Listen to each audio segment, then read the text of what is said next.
Back to reality. The Biden administration is renewing its push to pass voting rights legislation. President Biden and Vice President Harris met with a delegation of civil rights leaders at the White House yesterday to discuss how to combat the wave of restrictive Republican voting laws. Civil rights activists argued the need for joint cooperation between the White House, Congress, and local leaders. Democracy is under vigorous, vicious, and sinister attack, beginning with the events of January 6th at the Capitol and cascading like a tsunami through state legislatures across the nation.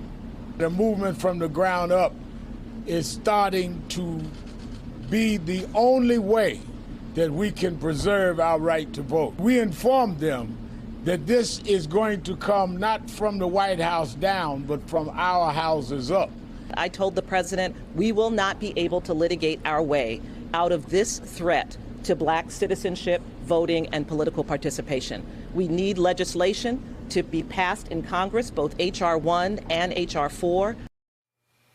Let's bring in the man you just heard there, host of MSNBC's Politics Nation and president of the National Action Network, Reverend Al Sharpton. Reverend Sharpton, what happened yesterday? Update us, any progress made? Well, I thought it was a good meeting. It was scheduled for 1 hour. It went almost 2 hours. And it was basically 8 of us from 8 national civil rights organizations saying to the president, in light of the Supreme Court decision last week, which really further gutted the Voting Rights Act, that we need to escalate where we are in terms of civil rights leadership on the ground, working with grassroots activists, young activists, and church groups, faith groups around this country, because we cannot afford to not have legislation to answer what is now clearly the judicial leaning of disenfranchising millions of black and brown and other voters. And we wanted to know whether the president and the vice president would use their bully pulpit to add a lot of acknowledgement and a lot of recognition to this. He was very, very passionate about the fact that he understood where we were, what needs to be done. He's willing to continue to speak out even more. We challenged the vice president, which she was very enthusiastic about. She needs to go on the road with this and have town halls, meet with young people, older people. We need to develop a movement. This cannot be a beltway kind of conversation.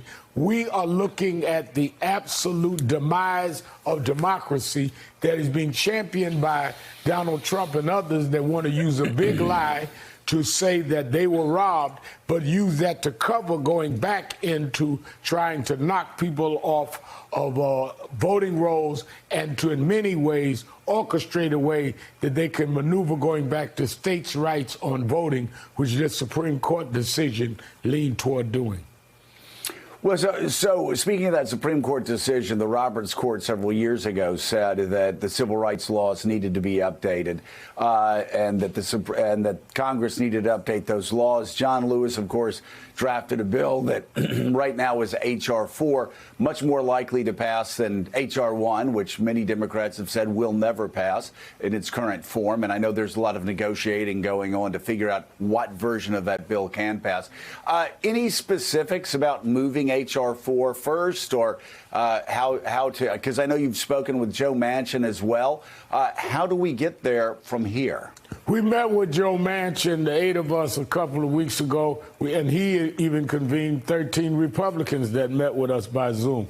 I think that a lot of us will be reaching out collectively to meet with people.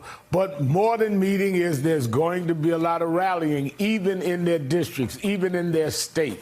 Martin Luther King III and the Drum Major Institute, his wife, Andrea King, and I have called this massive national march August 28th, but there'll be rallies and there'll be state rallies and a lot of movements on the ground, from a Latasha Brown to a Melanie Campbell. leading up to that. So there has to be, how did we get the Voting Rights Act in the first place? There was a combination of what Johnson and others was doing in Washington and what Dr. King and Roy Wilkins and others was doing on the streets. And that's what we told the president we're going to do. We're going to turn up the street heat as we hope he and others will do what they do in Washington. But we cannot, I repeat, cannot sit by and allow them to erode our voting rights, which we are on the precipice of.